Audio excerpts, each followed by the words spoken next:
Gentlemen, we will be starting in 2 minutes. Request you all to please assemble in the hall. Welcome back, gentlemen.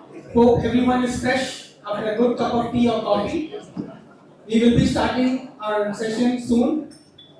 We now request our IAF Chennai chapter council member, Mr. R.S. Kumar, to introduce our next speaker, Mr. M. Niruban, General Manager, Sourcing, Supply Chain and NPD, Ashok Leyland, Foundry Division, to our audience.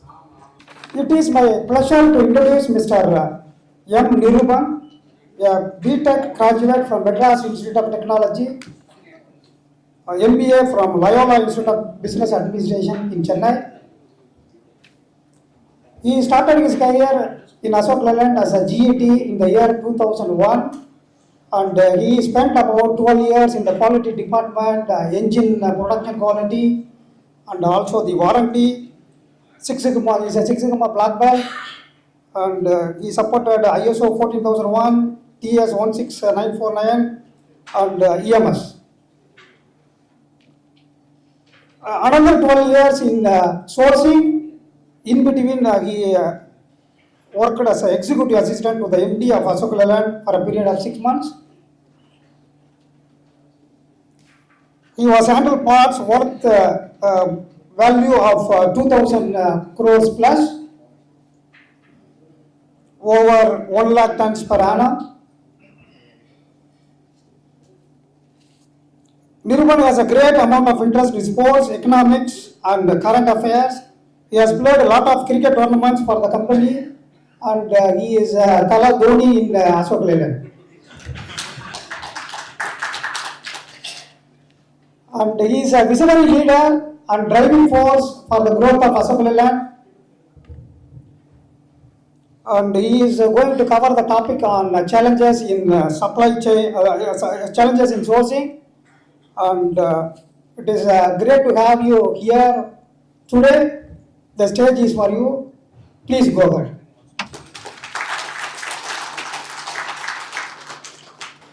Good afternoon to all. It's an honor and privilege to be here on this stage and addressing challenges on the sourcing side. And thank you for the nice introduction, sir. I think we have good interaction in Southern Autocast. So nice to meet you all once again. So I start with like this. I think we are in a golden era. Because of the Indian demography and the geopolitical conditions. So we have lot of opportunities. N number of opportunities are approaching Indian industries. So that's why I am saying we are in golden era. Same time, we have lot of opportunities. Same time, we have lot of challenges. Earlier, limited opportunities, limited challenges. Now, lot of opportunities, lot of challenges. So how to sail through or how to counter these challenges and how to grab these opportunities, that is what. But I am covering only in the sourcing point of view or sourcing challenges.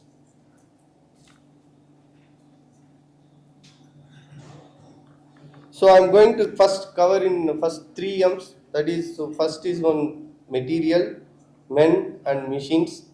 Then others like logistics, and then infrastructure, and then competition. I start with competition. Competition, now we are sourcing scrap. So who is our mainly scrap? My 60% or 70% value is scrap. Who is our competition now? Our competition is now big steel mills. Because of policies are getting changing, so ESG is coming in place.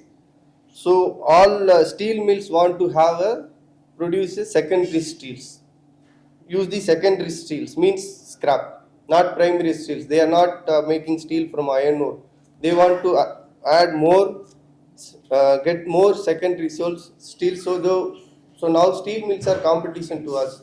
We cannot compete with steel mills.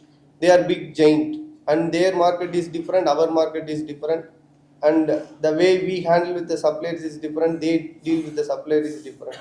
So that's one of the challenge in this competition I am saying. Then first material. So materials, I'll cover scrap and coatings, resins, binders, sand, and all the material, indirect, it is direct material which goes into the component. That's what we say direct materials. So first, what we are saying is supply chain disruption. Yes, I think we are in the right time. There are a lot of uncertainties or wars are going on, instability in the geopolitical situation, not only in Middle East, even in Europe, even in Bangladesh now, everywhere in the world. So which is disturbing the material movements. So that have definitely have an impact on our pricing, our the way our handling the supply chain. That's one. Second is quality control. So mainly on this is on scrap side and as well as sand side. Scrap we are getting from everywhere. It's not that we are getting one particular scrap or one particular mill. So we are getting lot of inputs and it is coming to our furnace. So our requirement is very stringent because we are in block and head manufacturing. So that is one point. Second, sand, that is a natural resources and the requirement is completely different. And maintaining the same quality and giving again and again repeating the same is the challenge on the quality front. Second, market volatility. We have seen 2020, we have seen 2011, 2008, 2013. When market is going down, it will pinch us on both the sides. We are not able to maintain break even. Same time demand will be low, but we are not able to get the raw material because it comes in the circular economy. So that's also will get affected, and same time price differences also will get affected. And once supply chain is disturbed or pricing is disturbed, getting the material will be very tough and on time and the right quality. Then regulatory complaints. Yes, lot of regulatory complaints are coming in place because of ESG norms. So we also want to be in green and we also want to be net zero, and the pollution norms and the other things are getting very stringent now. So that's also is putting pressure or putting challenges on the procurement of the materials. Then logistics challenges, yes, as we seeing 2020 we have seen container prices are going up. Now again because of Red Sea crisis, again it's going up. So getting imported materials is a biggest challenge now. Then second men, this also coming under sourcing. So getting manpower is the biggest challenge, and particularly on the festival months, and we used to plan very well in advance to mitigate these challenges. And okay, that anyhow we can plan, but this is a universal problem and it is very challenging for the foundry environment because of the way we work, environment what we have comparatively. And then see, it is like comparison only. They will compare you. See, we have two plants next to next. Our chassis plants are foundry plant, and our payment is same. But as a person, what will you choose? Better place only will choose. So that's the biggest challenge, and retaining the manpower also another challenge. Retaining manpower on the white collar is different and blue collar is different. Now we are struggling to keep the blue collars. Blue collars in the sense even casual laborers. Retaining these casual laborers also is very difficult to us now because of various opportunities they have, but we are not unable to provide the right environment, right tools, right training, right safety equipments. So these are all the challenges to retain the manpower, both white as well as blue collar. So these are all the challenges in the retaining the manpower and sourcing the manpower also. Then machines. So we are sourcing machine and spare parts for the machines. And then there is lot of challenges in this also, particularly on obsolescence. And we are the great example. Our machines are more than 70 years old. All are imported machines from German. So getting spares is very difficult. But anyhow, because of our seniors or our predecessors, they've done lot of back working. So they are able to mitigate the risks and they are able to localize the spare parts. So that's why we are able to run the machine still. So that's one. Then supplier availability, yes, supplier itself not available for most of the machines what we have now. And same thing will going to happen also because lot of merger acquisition is going on. I think KFW is now bought by some Chinese company. Sinto is merging with some other company. So availability of the supplier also will be a challenge going forward. And compatibility issue because of version changes. And recently we had a big concern in our sand plant because our PLC is outdated. The supplier is having the latest version. Our PLC is very old, and compatibility is the biggest challenge, and it is affected our lines very badly. But anyhow, we are able to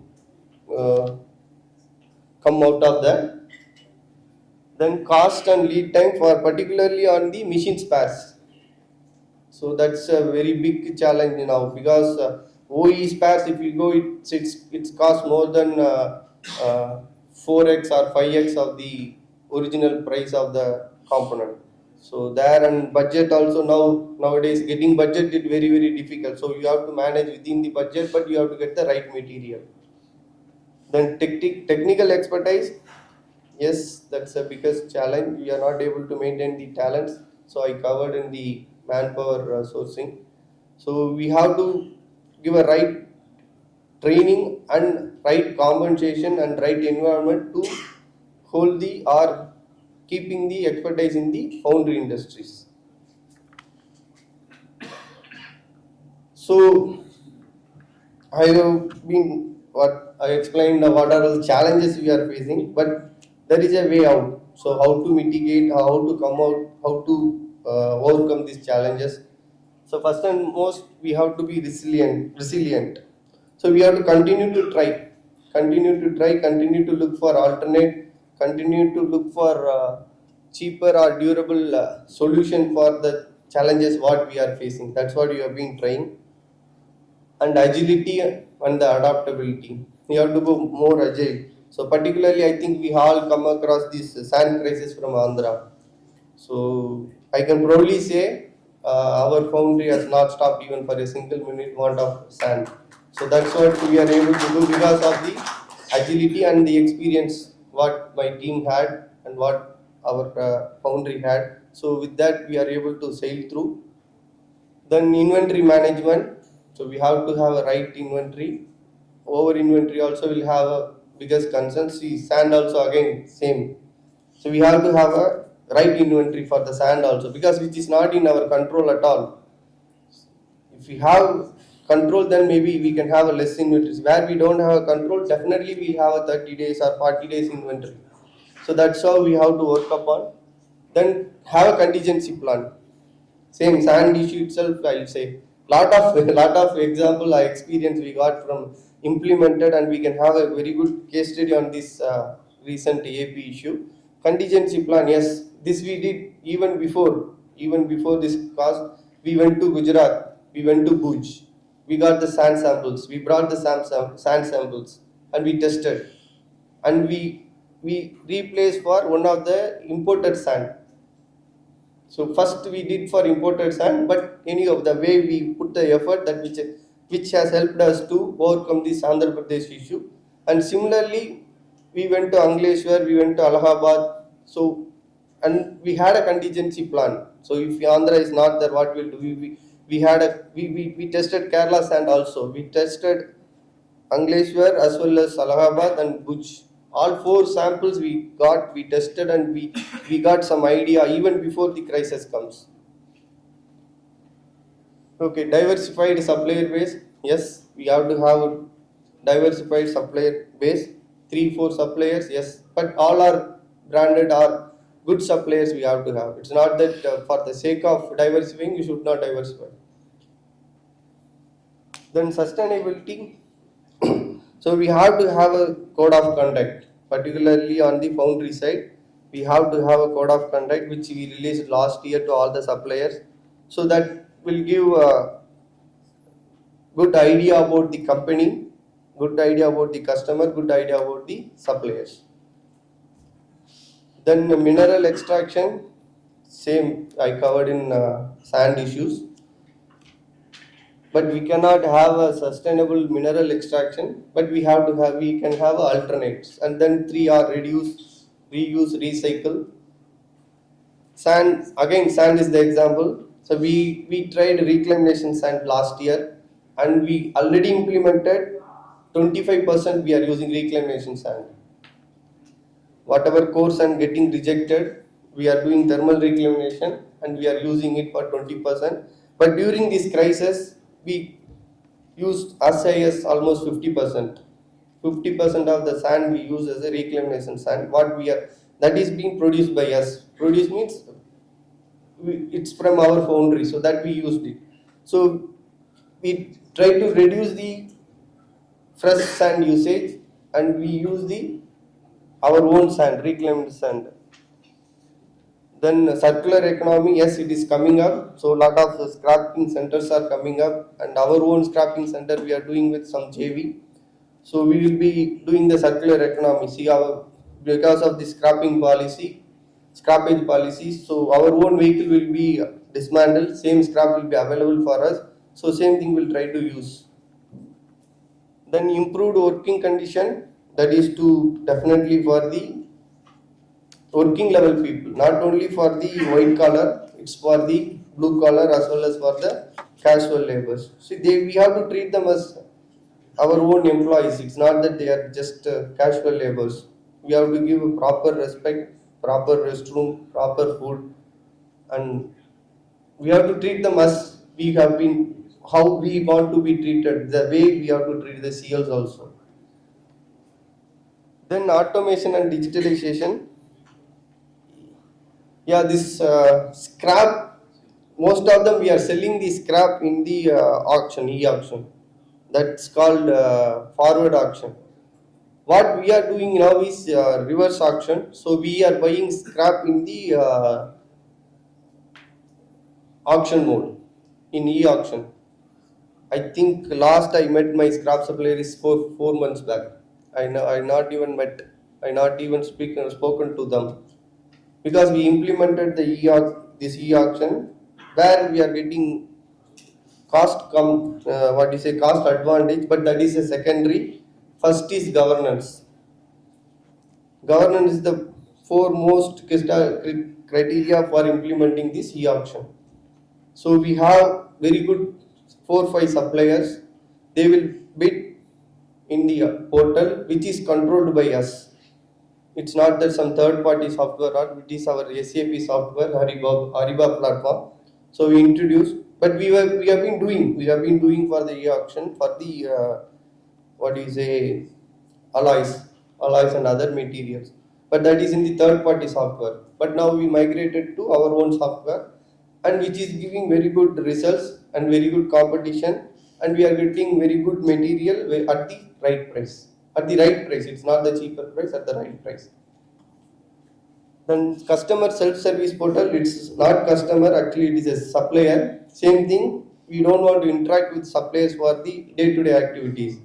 So we are bringing up this robotic bill processing, so that supplier can upload or supplier can send the invoice, so it will automatically process the invoice, and it will give the status, and it will give the payment on the exact due date. So you don't need to call any sourcing person or any finance person. It will be done automatically.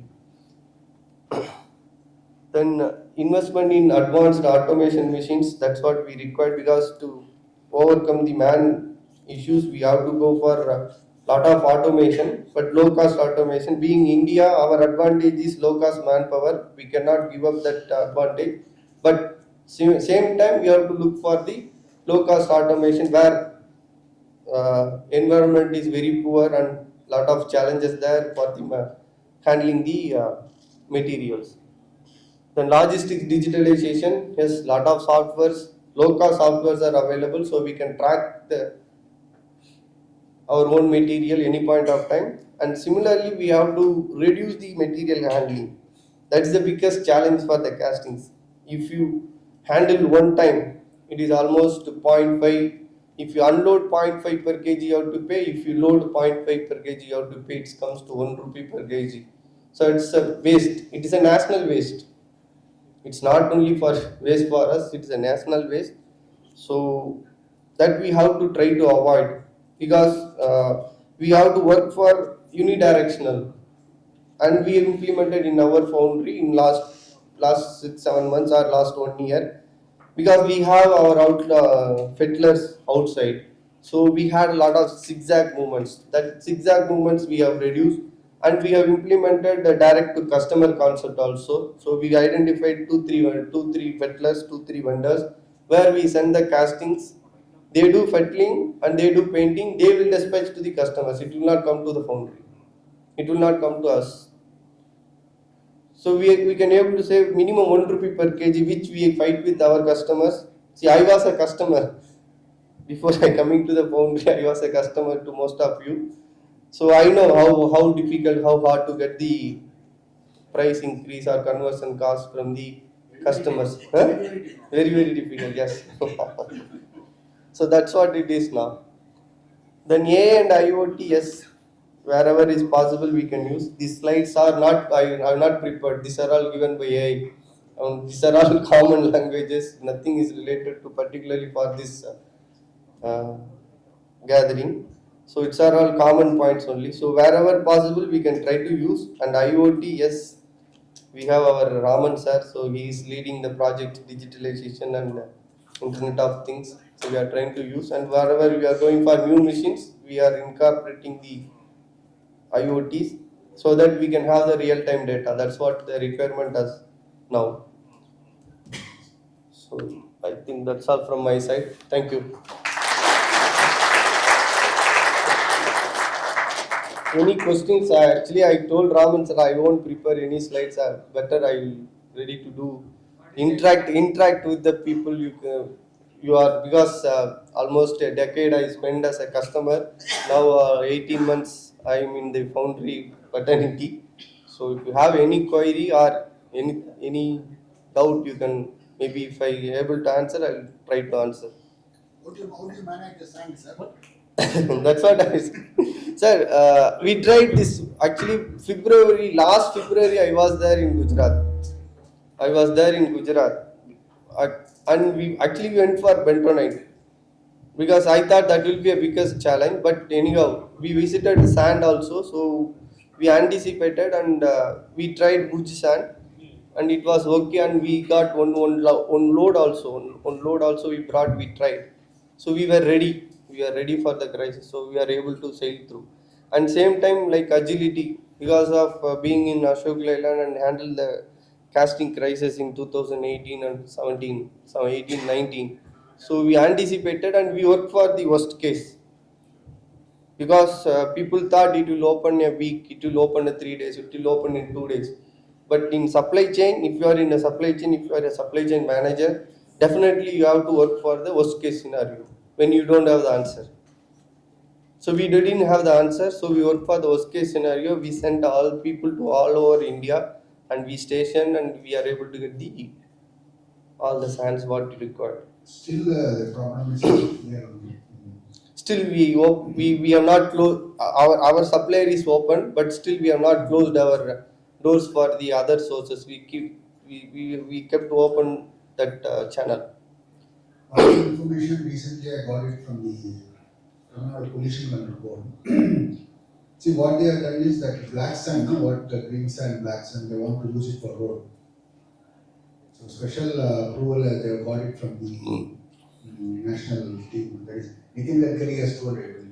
So they are going on the research. So we are all participating. I will also call you so that one sample road they want to lay down in each foundry. Even in Indiga Foundry and LCAST, they can offer some road and they will make it so that black sand can be utilized 100%. There's some work done. And Trichy NIT has been given the job. They are meeting them. FIC in Delhi, this project was done in 2014 under Vikas's term as president. So samples were given, national road transport people had tested it.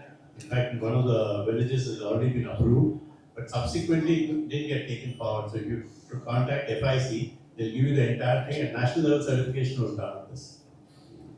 We are also trying for the black sand reclamation. We tried. We sent. Reclamation not for the use of the foundry. This sand we are normally dumping in the pit, right? Yeah, that's what, to avoid that, we tried the reclamation of black sand also, to use it as a coarse sand. But we are not able to through on that. But now we got some kind of green shoot on this. So maybe we'll be able to use that sand, do the reclamation, maybe we can use it for the coarse sand, but it's in the proto stage only. That's first point. Second point, as you said, road we also tried, but there are some issues they were rising for the because of clay content, bentonite content in the black sand, which is not holding the surface flat. That's what the point we got. So we are not able to sell it to the road contractors. We tried. Third, one more breakthrough what we have got is we are now making bricks. And brick we are doing it, and we are trying to use it for our own Ashok Leyland consumption, and we try to sell it also. I think that project is through now. That is we are doing past 10 years. That is for internal. Yes. Yes. Thank you.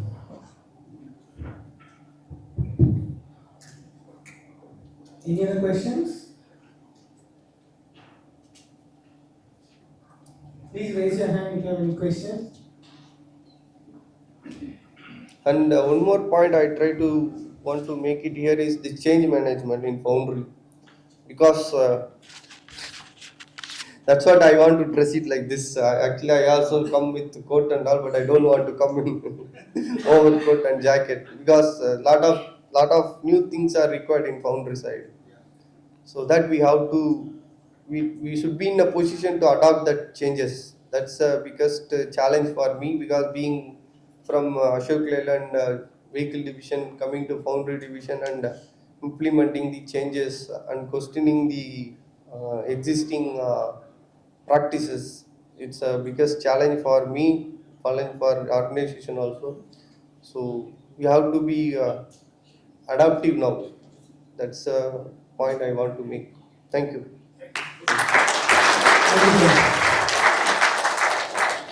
A very, very informative, relevant and interactive session for us. Very relevant to our Foundry fraternity indeed. So thank you personally, sir. Now I request our IAF Chennai chapter council member, Mr. A. Praveen, to felicitate Mr. M. Niruban in the traditional Nagar. Now I request our IAF Chennai chapter council member, Mr. A. Praveen, to felicitate Mr. M. Niruban in the traditional Nagar.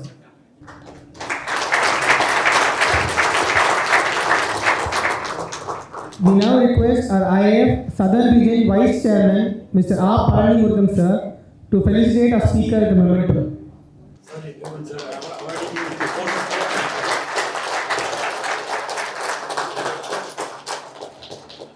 extremely sorry for awarding you with the quote.